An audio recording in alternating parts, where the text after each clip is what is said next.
OFCB Bahia 5 for screening for, I don't know what that says. Regarding Stephen Snow, authorization for release of medical information from the prosecuting attorney.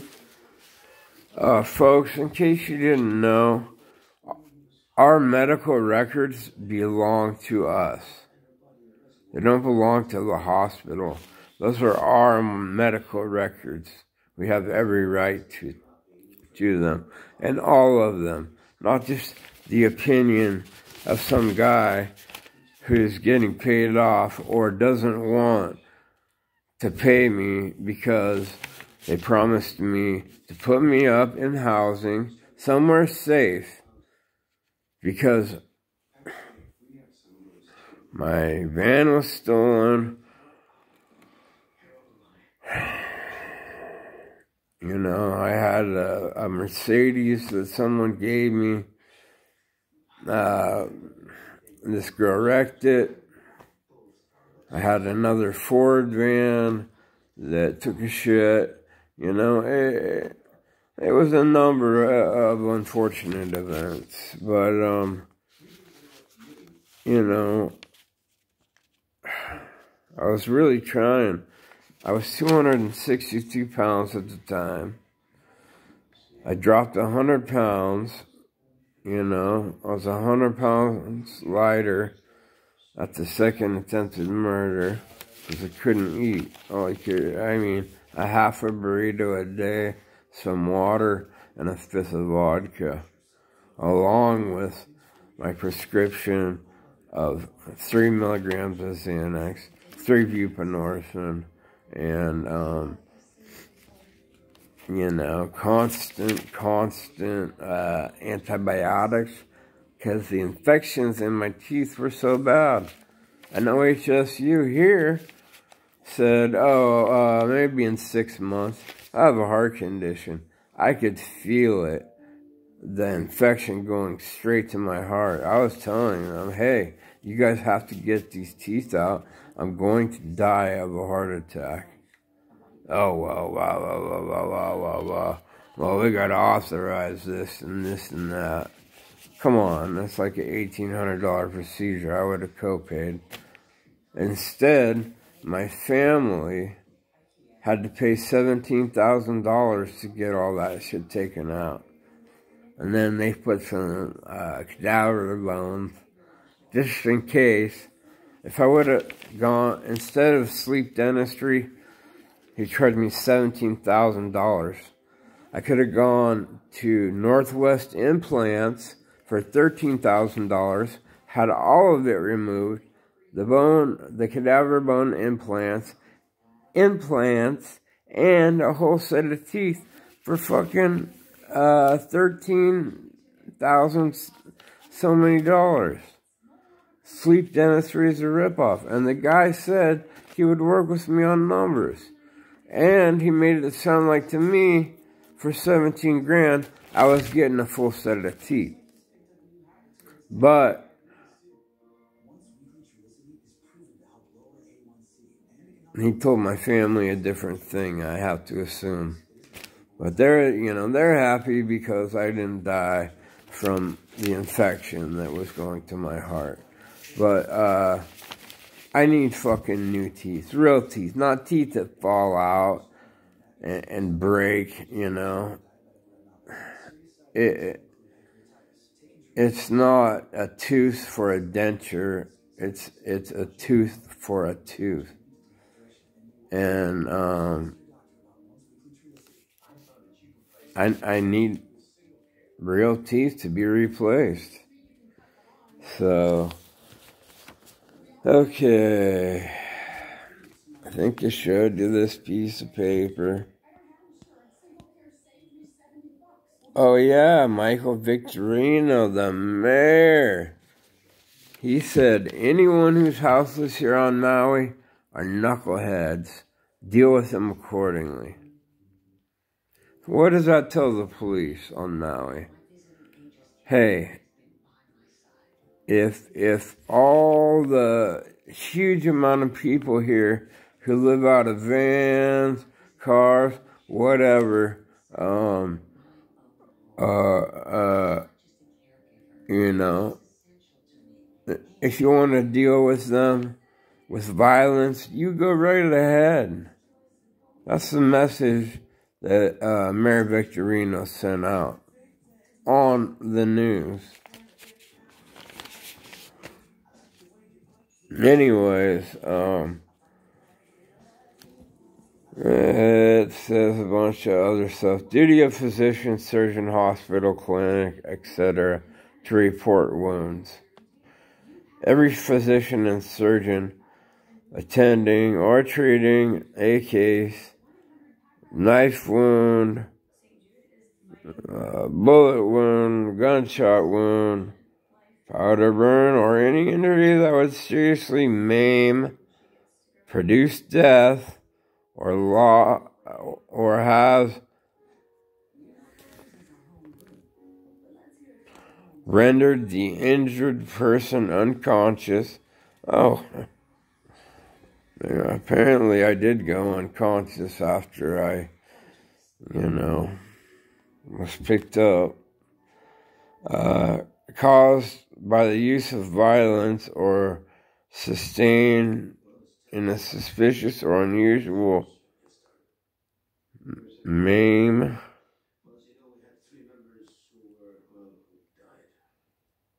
or in motor vehicle collisions resulting in serious injury or death, or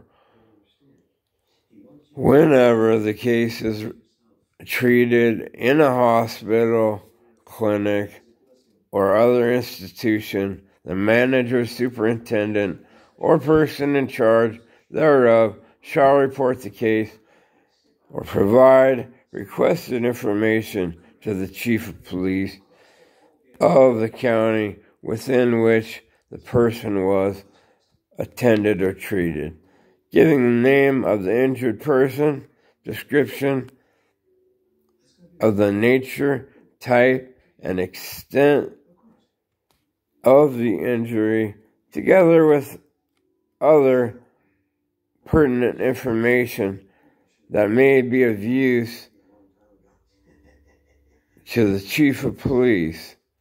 As used herein, the term chief of police means the chief of police of the county, of any of the chief's authorized subordinates.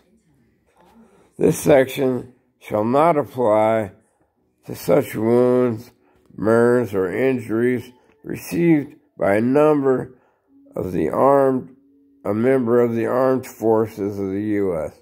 He wasn't a member, as far as I know.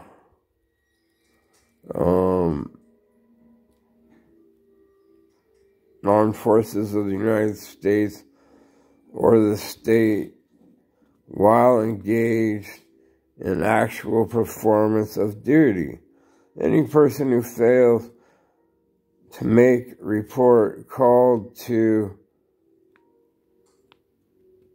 herein within 24 hours after the attendant or treatment shall be fined no less than $50, no more than $500. I was beat in the head. I'm sure the hospital's policy is to inform the police after I told them. After a dozen cops saw this man assaulting me with the roofing hatchet and following me, why didn't they drive their cars up to where he was? Up to where he hit me here and here.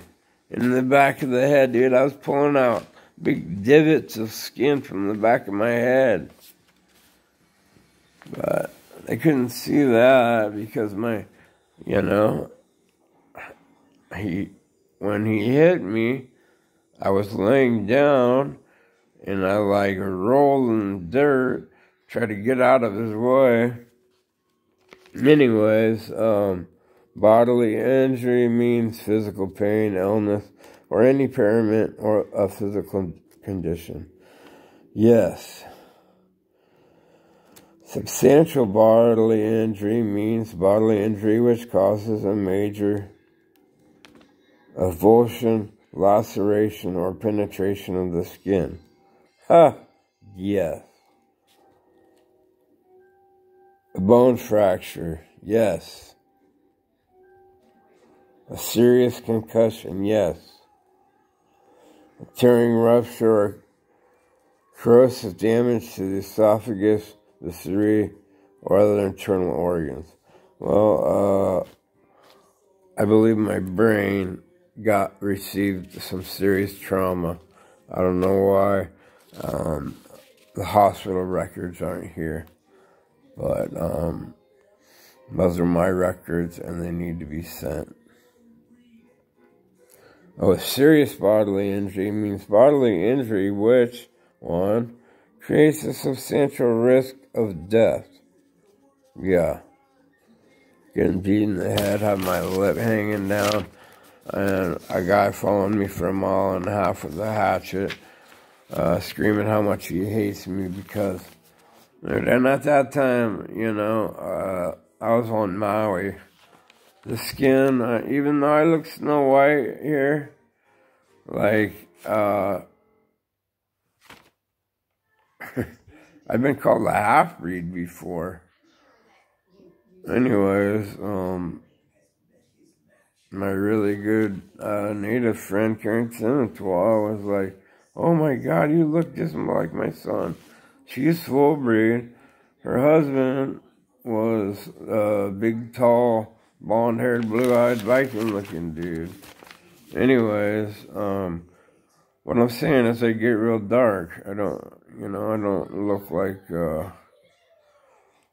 look like straight Howley, but Howley's anybody who's a foreigner, and, because they don't got no ha, but, like I said, I got plenty of life force, and, I'm going to tell this story.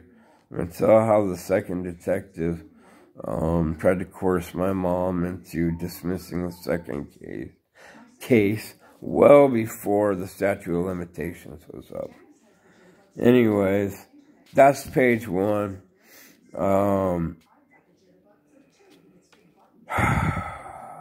Please help me out. I'm gonna tell this story.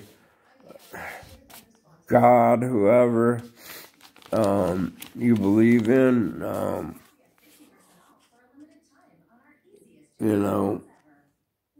I believe in,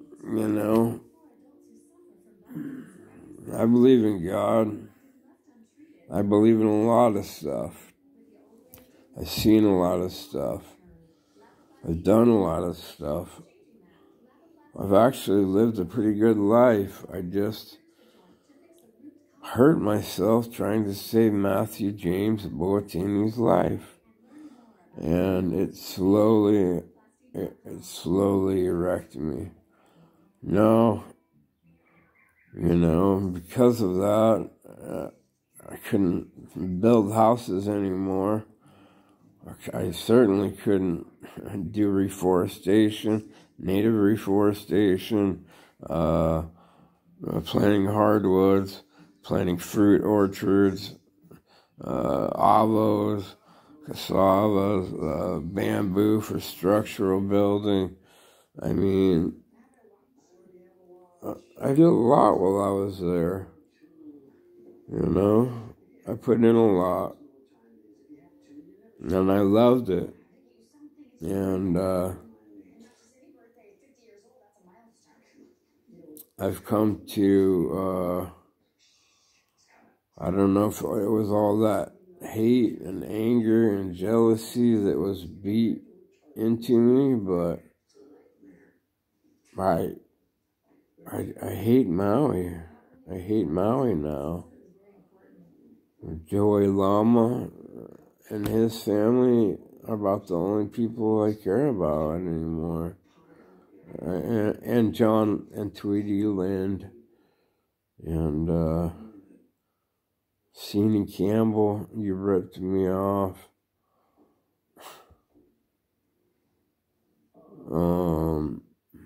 Who knows what kind of lies you told about me. Anyone who knows me knows that's not true. You told my family I put holes in your walls. Come on. Yeah, oh, no, you told them I put pukas in my temple. Yeah, Indians, when they make prayers, they cut themselves. Yeah. So I have these Sundance scars, the prayer scars on my arms, She was like, oh, you can't take that, you go take care of that kid. You go whoop his ass. That's battle. They're going to think you're weak. So I cut the shit out of myself. I prayed, and I was going down to fuck that kid up. Kid? He wasn't a kid. He was fucking 25, whatever. But he was a real piece of shit, and he had never paid me back, and never done what he said he was gonna do for me. So, anyways, you're a turd burglar, caballero.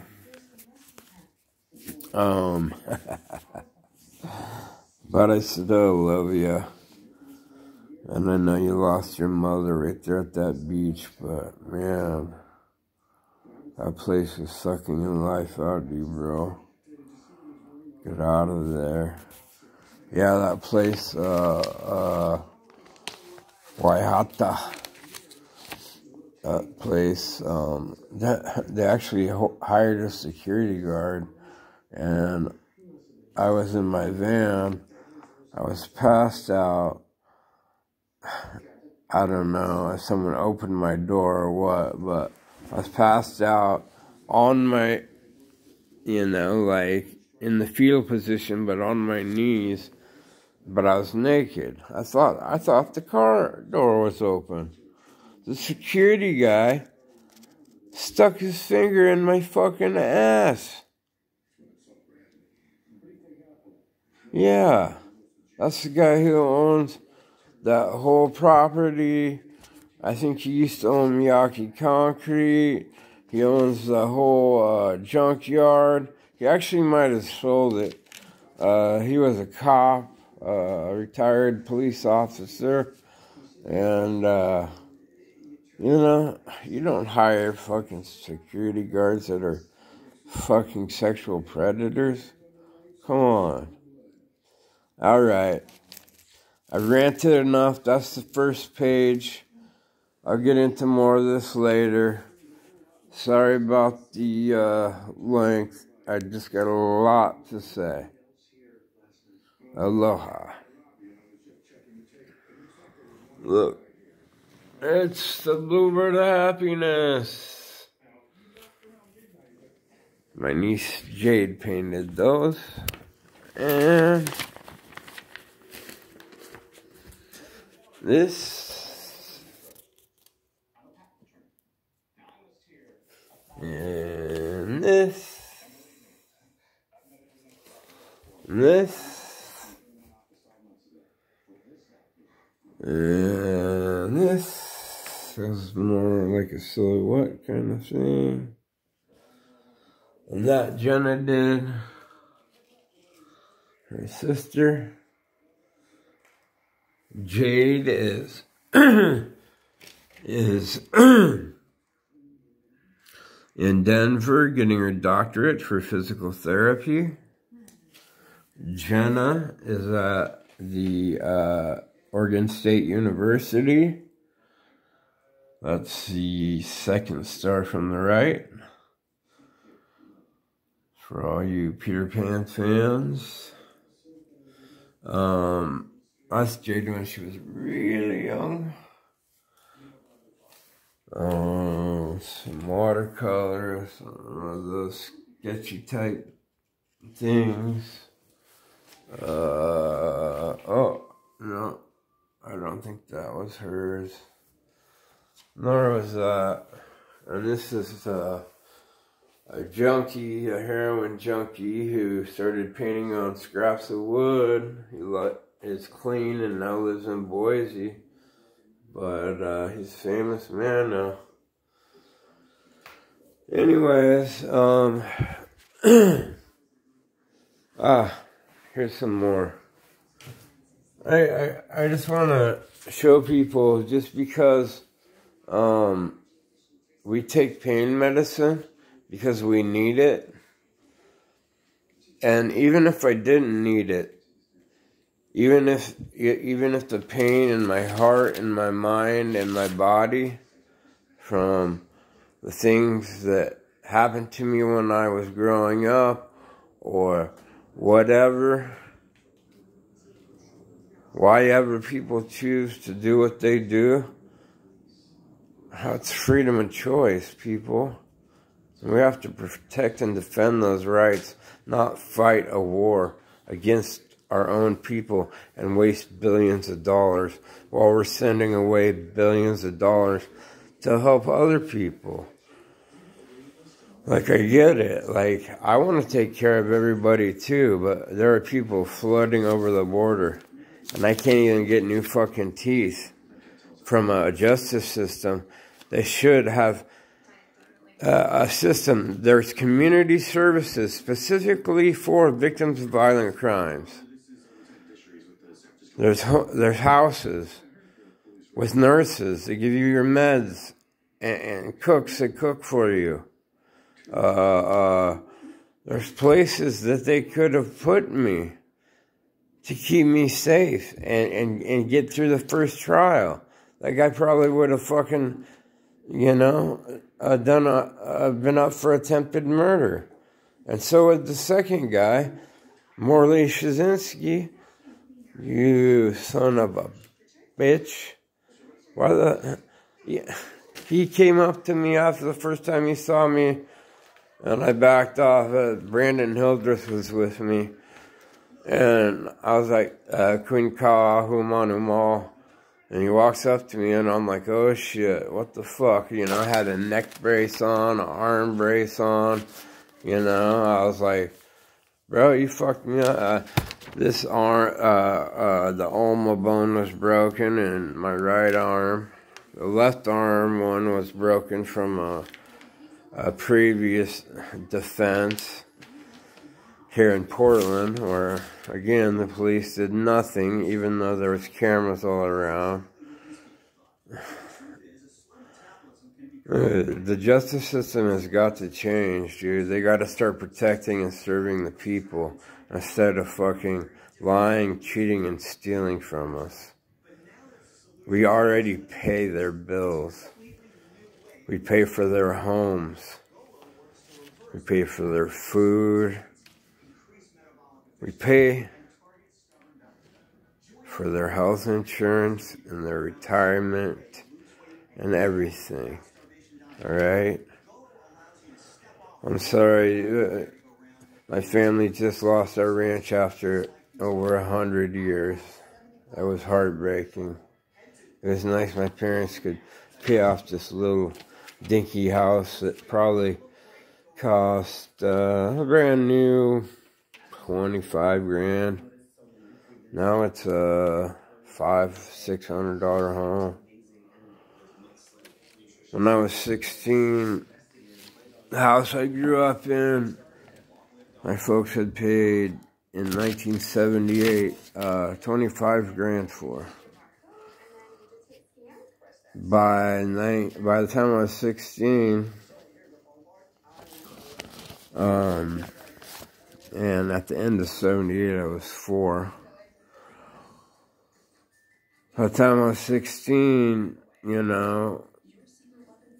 my dad said, oh, well, the bank's sending out a guy to do an appraisal on the worth of our house. And I was like, well, can't they just say whatever they want? What if one day they say, oh, well, no, these houses aren't worth this much, and blah, blah, blah, blah. I'm like, they can just make up whatever numbers they want.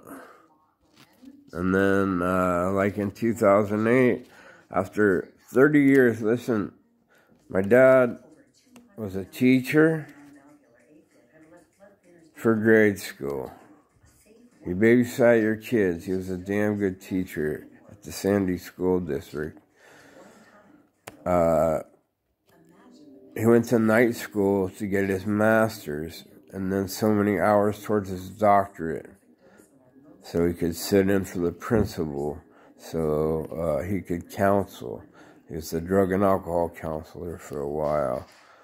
He was the union president for a long time. You know, and in 2000, in the summers, he built a house or two if he could. You know, my brother-in-law took over the family trade, Ernest Jetty Construction, EJC. You know, we taught him how to build homes, and we taught him how to build homes right, like they did during the Depression. You kick ass and you do everything right.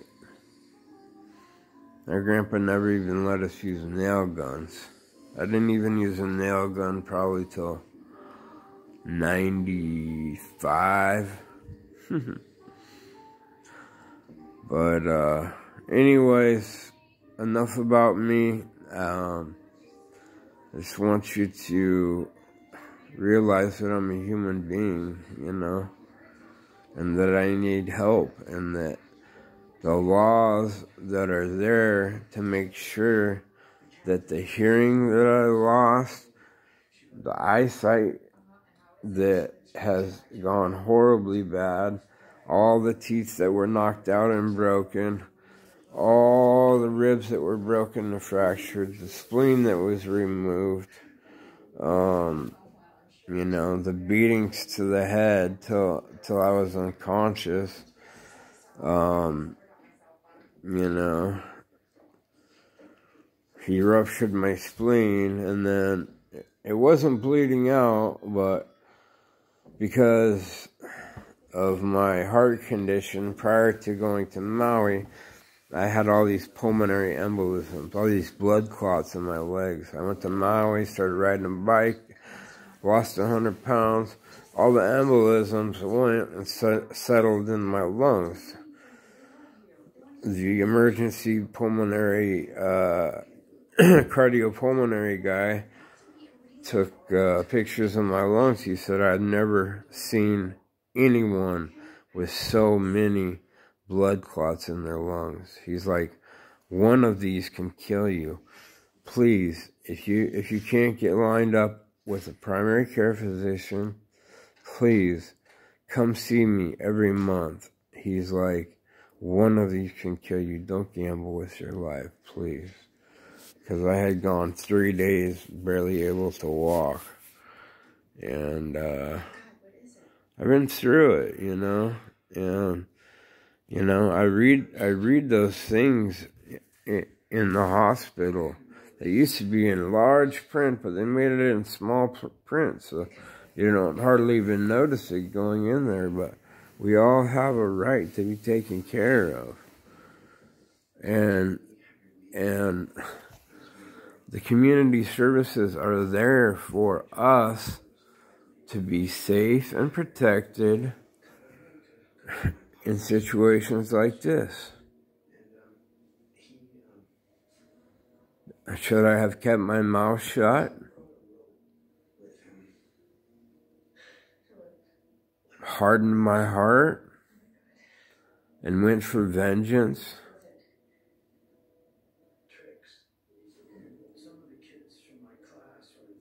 And did to them what they did to me? Or just murder them for what they did to me? But no, I tried to use the law and what they call the system today, they don't practice law. They practice how much fucking money can I make? How little work can I do? Oh, is that guy a knucklehead? Is he a piece of shit? Do we really want him on Maui? Oh, he's out of money? Oh, maybe we should send him. Detective Mawai, the second detective, he actually suggested that I went home. He was asking me, were there cameras between where the second assault started and where it ended? I'm like, there's a whole mall. Even the barbecue pit had cameras on it. That's not my job to find out. Just like the cops in Portland when I broke this arm. This guy attacked me at a Mac stop. There's cameras all over the place. This arm's still not fixed either. It's sitting on top of the other bone like this. They said, oh, we'll let it just try to heal on its own. After they told me they were going to take it, put it back into place, put a pin, and let it heal like it should. And they said, oh, we're just going to leave it like this. And if it don't, eventually dissolve and go back to like normal bone, then we'll chip all that stuff off, then we'll put the pin in, and then let it heal and cast it up. I was like, what? So because I asked you, why can't you just set my bone? Because I broke my right wrist, just above the wrist, my right arm just above the wrist in first grade. My left arm in fourth grade, same spot, right above the wrist. They set them and casted them. So I asked her a question. That insulted her intelligence so badly that she decided that she was just going to let me suffer. Like, if I fall down, they refracture. This one took about 4 years before I could lift up a gallon of milk. This one took about 2.5 or plus years before I could lift a gallon of milk. And it still hurts. And this one, the right arm, is a little bit better. It's not like this, it's more like this. But it still hurts like hell, and when I fall, it refractures. That's not restitution. That's not fixing the damage that somebody did. And the negligence of the justice system, of the police department, the detectives, the community services that were supposed to put me up immediately to protect a victim of a violent crime. I mean, it wasn't hard to find. Maui's a small island. Anyone who wanted to find me could find me. The Kihei police found me, whenever they wanted to. Whenever they wanted to write another ticket for COVID, which I got all of them dismissed with prejudice because, it's just a bunch of legal fiction, and I'm disabled, and you're not supposed to mess with disabled people or vets during COVID. Leave them be.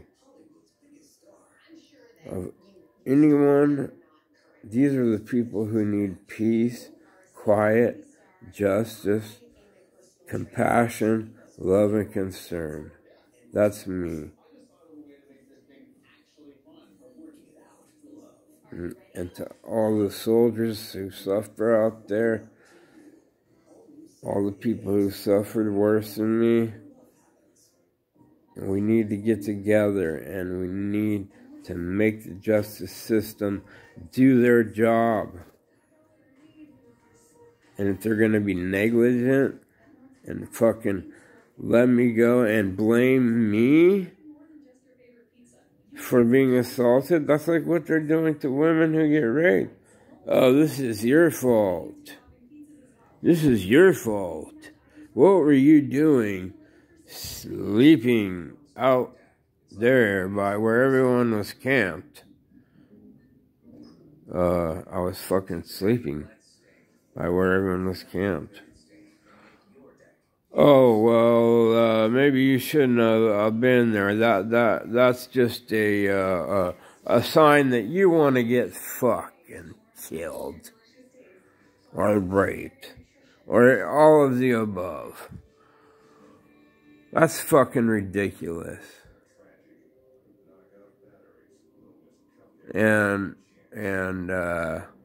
they have the deputy DA. When I called and asked about my restitution, she was like, oh, well, we heard something about you, and you don't get restitution. Oh, the district deputy attorney fucking slandered me over the phone. She fucking slandered me over the phone. Libel and slander. Oh my God.